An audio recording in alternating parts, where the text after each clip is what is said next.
To my channel. Welcome back to my channel Gokul gardens వారి ముచ్చట్లు. Okay, ఇవాళ నేను మీ ముందుకు ఎందుకు వచ్చాను అనుకుంటున్నారా? ఒక మంచి ఇంట్రెస్టింగ్ న్యూస్ తెచ్చానండి. అదిగో అక్కడ కనపడుతుందా, చాలా పెద్ద ఓడ. ఎన్నో రోజుల నుండి కడుతున్నారంట, గోల్డ్ డబ్బులు పెట్టి కడుతున్నారంట. అది ఎవరు ఎక్కుతారో గాని, అమ్మో, దీని గురించి మనం ఇంకా డీటెయిల్స్ తెలుసుకుందామా? అక్కడ ఎవరో బిల్డర్ గారిలో కనబడుతున్నారో, ఒకసారి ఆమె పట్టుకుందామా? హలో అండి, నమస్తే. నేను కట్టింది మీరేనా అండి? అవునండి, నేనే కట్టాను. అమ్మ బాబోయ్, ఇంత పెద్ద ఓడ మీరే కట్టారా? చాలా పెద్దదండి. ఎంతమంది పడతారండి ఇందులో? 3500 మంది పడతారండి. అయ్య బాబోయ్, దీని గురించి ఇంకా డీటెయిల్స్ మా వ్యూవర్స్ కోసం చెప్తారా? దీని పొడవు 882 అడుగులు, అంటే 2 ఫుట్బాల్ కోర్ట్స్ తో సమానం. అమ్మ బాబోయ్, ఎన్ని రోజులు వెళ్తుందండి ఇది ఓడ? 10 రోజులు వెళ్తుందండి. అయ్య బాబోయ్, 10 రోజులంటే ఆ ఫుడ్ ఉంటదేమో, అడుగుదాం ఆగండి. చికెన్ పెడతారా అండి? అన్నీ ఉంటాయండి. నాకు పని ఉందండి, తర్వాత మాట్లాడతాను. ఓకే అండి, ఓకే అండి. Thank you for your time madam. మా సబ్స్క్రైబర్స్ కోసం ఒక్క photo. Thank you. Okay guys, మరి ఇంకొకరిని ఎవరినన్నా ఇంటర్వ్యూ చేద్దాము. మనకి అక్కడ ఎవరో పెయింట్ వేస్తున్నట్టున్నారు, ఏమంటారో అసలు చూద్దాం. పెయింటర్ నుండి ఎన్ని డీటెయిల్స్ తెలుసుకుందామో అన్ని తెలుసుకుందాం. హలో అండి, ఎంతకాలం నుండి పెయింట్ చేస్తున్నారండి? 2 సంవత్సరాల నుంచి చేస్తున్నాము. అయ్యి బాబోయ్, 2 సంవత్సరాలంట. ఈ షిప్ ని పెయింట్ చేయడానికి 2 సంవత్సరాలు పట్టింది. ఎంత బాగా డిజైన్ చేశారండి మీరు. దేవుడు దిగి వచ్చినా నా అంత పెయింటింగ్ వేయలేరు. అవునండి, దేవుడు అన్నారు. మీకు దేవుడు అంటే తెలుసా అండి? అసలు దేవుడు లేనే లేడు కదా. దేవుడు ఉంటే ఈ షిప్పుని కట్టును కదా, ఈ షిప్పుని నడుపును కదా. ఇది మానవులే కట్టారు, ఇది మానవులే నడుపుతారు, కాబట్టి దేవుడు లేడు. అవును కదా, నిజమే. మానవులే కదా కట్టారు, అంటే మనుషులే చేస్తారు ఇదంతా. మనుషులే, దేవుడు కాదు. సరే అండి, థ్యాంక్ యూ. ఓకే గైస్, ఇది వాళ్ళతో సమాప్తం. మళ్ళీ మనము మరొక ఇంట్రెస్టింగ్ న్యూస్ తో కలుద్దాము. మీకు ఒక ఎక్సైటింగ్ న్యూస్ చెప్పనా? ఈ వాడ రేపు బయలుదేరుతుందంట. నాకు టికెట్ దొరికిందండి, వెళ్ళొస్తాను మరి. See you in the next video. Bye guys. ఆ నౌక పేరే ద టైటానిక్. ఆఖరికి ఆ రోజు రానే వచ్చింది.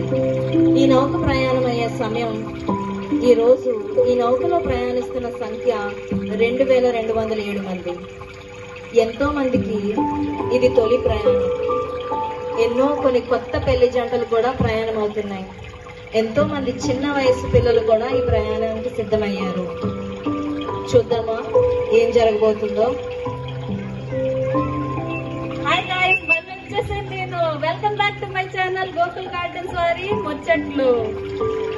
ఈ షిప్ చూస్తే ఏమో ఎంత పెద్దగా ఉంది. ఇంత మందికి ఎంత పెద్ద పెద్ద రూమ్లు ఉన్నాయంట. పెద్ద పెద్ద షిప్పులు, స్విమ్మింగ్ పూల్స్ కూడా ఉన్నాయంట. ఏం చేద్దాం ఇప్పుడు? ఒకసారి అందరికన్నా ముఖ్యంగా కెప్టెన్ ఉన్నాడంట. ఈ కెప్టెన్ ఓడ కెప్టెన్ లా ఉన్నాడు. ఈయన దగ్గరికి వెళ్ళి అడుగుతాం ఏం చేస్తున్నారు. హలో కెప్టెన్ గారు, నమస్తే. ఎలా ఉన్నారండి? నేను చాలా బాగున్నాను. మీరు ఎక్సైటెడ్ గా ఉన్నారా ఈ షిప్ ఎక్కడానికి? అమ్మో, నేనైతే చాలా ఎక్సైటెడ్ గా ఉన్నానండి. ఎక్కడండి ఉంటాయి ఇంత పెద్ద ఓడ? చాలా ఎక్సైటెడ్ గా ఉన్నానండి. ఇంతకీ మీ ఎక్స్పీరియన్స్ ఏంటండి? 40+ ఉంటుంది. అయ్యి బాబోయ్, 40+ ఇయర్స్ ఎక్స్పీరియన్స్ అంట. నా వయసు కన్నా డబుల్ ఉంది. అమ్మ బాబోయ్. అవునండి, ఏదో డేంజర్ వస్తే బైనాక్యులర్స్ ఏదో పెట్టుకుని చూస్తారంట కదండి. ఏం కనపట్లేదు మీ దగ్గర? బైనాక్యులర్స్? నేను బైనాక్యులర్స్ లేకుండానే ఎన్నో షిప్ని నడిపాను ఇదంతా. అయినా మీరు బాధపడకండి, నేను ఈ షిప్ని మొనకుండా డ్రైవ్ చేస్తాను. అమ్మ బాబోయ్, పెద్ద 40 ఇయర్స్ ఎక్స్పీరియన్స్ ఆయన. మనం ఫోటో తీసుకోవాలి, అర్జెంట్ గా అప్లోడ్ చేసేయాలి ఇప్పుడు. ఒక్క ఫోటో సార్.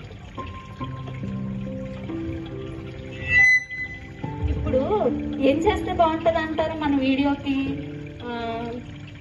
ఒక చిలిపి ఐడియా వచ్చింది. ఈ వాటర్ ఎంత చల్లగా ఉంటుందో మనం ట్రై చేద్దామా ఒకసారి?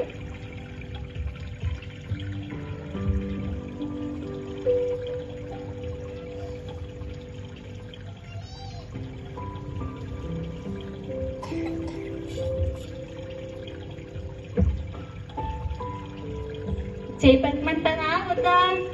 పెట్టమంటారా? Yes, no? అమ్మో భయం వేస్తుంది. బాబు ఏంటంటే బాబు ఇంత చల్లగున్నాయి, గడ్డగట్టేస్తుంది. ఎన్ని డిగ్రీస్ అండి వాటర్? -2 degrees దాకా ఉంటుంది వాటర్. అమ్మ బాబాయ్, -2 degrees అయితే మనుషులు పడిపోతే ఎంతసేపు బతుకుంటారండి? 40 నిమిషాల కన్నా ఎక్కువసేపు బతకరు. 40 నిమిషాలు? అయ్యి బాబాయ్, ఇప్పుడు మునిగిపోతే ఎలాగండి? వాడ అయినా కూలిపోకుండా నేను ఉన్నాను కదా, నేను చూసుకుంటా, కూలిపోకుండా తీసుకెళ్తా. ఈ వాడే కూలిపోదంటున్నారా? అంత బాగా కట్టారా ఈ వాడని? అమ్మో, ఈ వాడ కూలిపోదంటే మనకేం భయం లేదు. సరే మరి ఏం చేద్దాం? మళ్ళీ నెక్స్ట్ వీడియోతో మీ ముందుకు వస్తా. Until then don't forget to like, share and subscribe. Stay tune for more updates. అన్ని రోజులుగా ఆ రోజు కూడా ఒక అద్భుతమైన రాత్రి. అందరూ నౌక విహారాన్ని బాగా ఎంజాయ్ చేస్తున్నారు. అదే వాళ్ళకి ఆఖరి రాత్రి అవుతుందని ఎవరికీ తెలియదు. అనుకోకుండా ఒక మంచు పర్వతాన్ని ఢీకొట్టింది ఈ పెద్ద షిప్ టైటానిక్. రండి చూద్దాం ఏం జరుగుతుందో. అమ్మ బాబాయ్, అందరూ పరిగెట్టేస్తున్నారు, అందరూ ప్రాణాల కోసం పరిగెడుతున్నారు. బాబాయ్ ఇప్పుడు ఏం చేయాలి? ఒక వీడియో తీద్దాం, లాస్ట్ వీడియో కదా, ఇంకేం చేయాలి నాకు అర్థం అవ్వట్లేదు, భయం వేసేస్తుంది. నాకు చూస్తేనేమో లైఫ్ జాకెట్ లేదు. ఓకే సరే, మరి వీడియో చేసేసి లాస్ట్ వీడియో చేద్దాం. ఆగండి, ఒక ప్రశ్న అడగచ్చా? నేను ఇదే నా లాస్ట్ వీడియో. దయచేసి మీరు నా లాస్ట్ వీడియోని లైక్ చేయండి, మా ఫ్యామిలీని సపోర్ట్ చేయండి. ఎందుకంటే ఈ మహా అద్భుతమైన ఓడ ఎప్పుడు కోలనన్నది, దేవుడు కూడా కోల్చలేడని అన్నారు. కానీ ఈ ఓడ కూలిపోతుంది. ఇదే నా ఆఖరి వీడియో. దయచేసి మా కుటుంబాన్ని జాగ్రత్తగా చూసుకోండి. నాకేం చేయాలో తెలియట్లేదు. నాకు ఈ మా కుటుంబం జాగ్రత్తగా చూసుకోండి. ఈ పరిస్థితుల్లో ఒక ప్రశ్న అడగచ్చా? ఏంటండి బాబు ఇందాక నుండి ప్రశ్న అంటారు? మీకు యేసయ్య అంటే ఎవరో తెలుసా? యేసయ్య? ఆయన ఎవరు? నాకు తెలియదండి. మీ కొరకు ఆయన, ఈ లోకము కొరకు ఆయన రక్షకుడిగా వచ్చాడు. ఆయన నాకు రక్షకుడు. ఆయన నాకు గొప్ప నిరీక్షణ కలిగిన దేవుడు ఉన్నాడు. అయితే నీకు ఏ నిరీక్షణ లేదు కాబట్టి, నీకు ఎలాంటి ఆధారం లేదు కాబట్టి నా లైఫ్ జాకెట్ మీకు ఇస్తున్నాను. ఏంటి మీ లైఫ్ జాకెట్ నాకు ఇస్తున్నారా? నిజమేనా?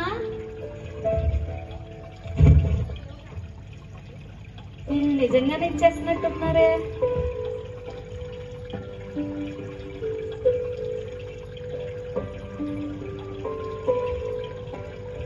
ఇది నిజంగానే నాకు ఇచ్చారా? నాకు ఒక మార్గం ఉంది, నీకు ఏ మార్గము దారి లేదు. మిమ్మల్ని రక్షించువాడు ఆ యేసయ్య.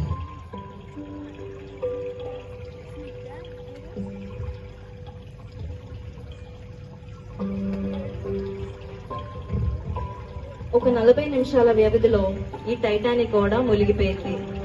ఎంతో మంది మరణించారు. 712 మంది మాత్రమే బ్రతికారు. ఎంతో మంది వాళ్ళ కుటుంబాల ఆచూకీ కోసం ఎదురు చూస్తూ ఉన్నారు. ఆ రోజు రానే వచ్చింది. వాళ్ళ కుటుంబాల ఆచూకీ కోసం ఎదురు చూస్తూ ఉన్నారు.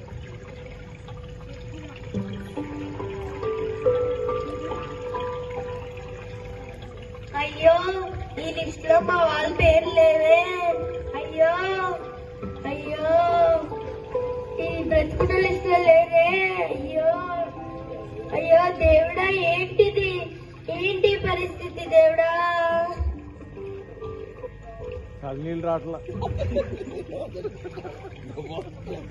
చూడండి, కొంతమంది వస్తున్నారు. ఈయన అడిగి తెలుసుకుందాం. ఈయన బ్రతికి బయటపడ్డారని విన్నాం. ఈ ప్రమాదంలో ఈయన ఏం చెప్తారో విందాం రండి.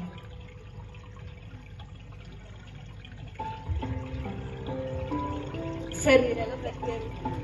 ఇంత పెద్ద ప్రమాదం అయింది కదా, మీరు ఎలా బ్రతికారు?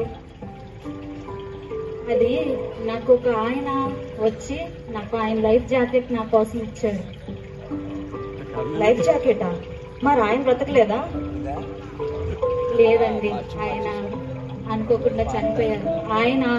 ఆయనకున్న లైఫ్ జాకెట్ తీసి నాకు ఇవ్వడం వల్ల ఆయన ప్రాణాన్ని కోల్పోయారు. ఆయన నా దగ్గరకు వచ్చి ఒకే ఒక్క ప్రశ్న అడిగారు, నీకు యేసయ్య తెలుసా అన్నారు. నాకు తెలీదు ఎవరైనా అని ఎంతో చిరాకుతో మాట్లాడాను. ఆయన విసిగిపోకుండా నాకు ఆయన లైఫ్ జాకెట్ ఇచ్చి ఆయన చనిపోయారు. ఏసయ్య? ఏసయ్య అంటే ఎవరండి అసలు? ఆయన ఎవరు? ఆ రోజు ఒకవేళ నేను ఆయన తెలుసుకోకపోతే ఈ రోజు నేను బతుకున్నానంటే కారణం ఆయన. యేసయ్యే నా రక్షకుడు. ఆయన వల్లనే నేను ఇప్పుడు బ్రతికి ఉన్నాను.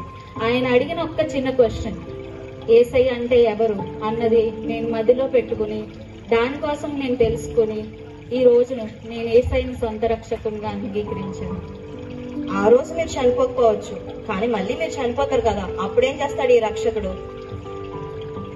ఆ రోజు నేను చనిపోయి ఉంటే నిజంగా నిత్య నరకానికి వెళ్ళలేదాన్ని. కాకపోతే ఈ రోజు నేను చనిపోతే నేను తిరిగి జీవిస్తానన్న నమ్మకం నాకుంది. మీకుందా ఈ నమ్మకం? మళ్ళీ జీవిస్తారా? నిజమేనా? అవును, ఈ నిజంగానే జీవిస్తాం. ఒకసారి మిమ్మల్ని మీరు ఎప్పుడన్నా ప్రశ్నించుకున్నారా, ఒకవేళ నేను ఈ దినమే చనిపోతే నేను ఎక్కడికి వెళ్తాను అన్న క్వశ్చన్ మీ ఎవరికైనా వచ్చిందా ఈ రోజు? చూసారా, ఈ ఓడలో ప్రయాణించిన వాళ్ళకి అవకాశం లేకపోయి ఉండొచ్చు, కానీ మనందరికీ ఒక అవకాశం అయితే మరొకసారి ఇవ్వబడింది. బ్రతికి ఉన్న గుంపులో ఉన్నామా లేకపోతే చనిపోయిన వారి గుంపులో ఉన్నామా అనేది మనం పరీక్షించుకుందాం. ఇంకేమైనా లాస్ట్ లో చెప్పాలనుకుంటున్నారా మీరు? నిత్య జీవంలోనికి ప్రవేశిస్తామా, నిత్య నరకంలోనికి ప్రవేశిస్తామా అన్నది ఈ రాత్రి మనల్ని మనం ఒక్క క్వశ్చన్ వేసుకుని దానికి ఆన్సర్తో తిరిగి వెళ్దాం. Thank you.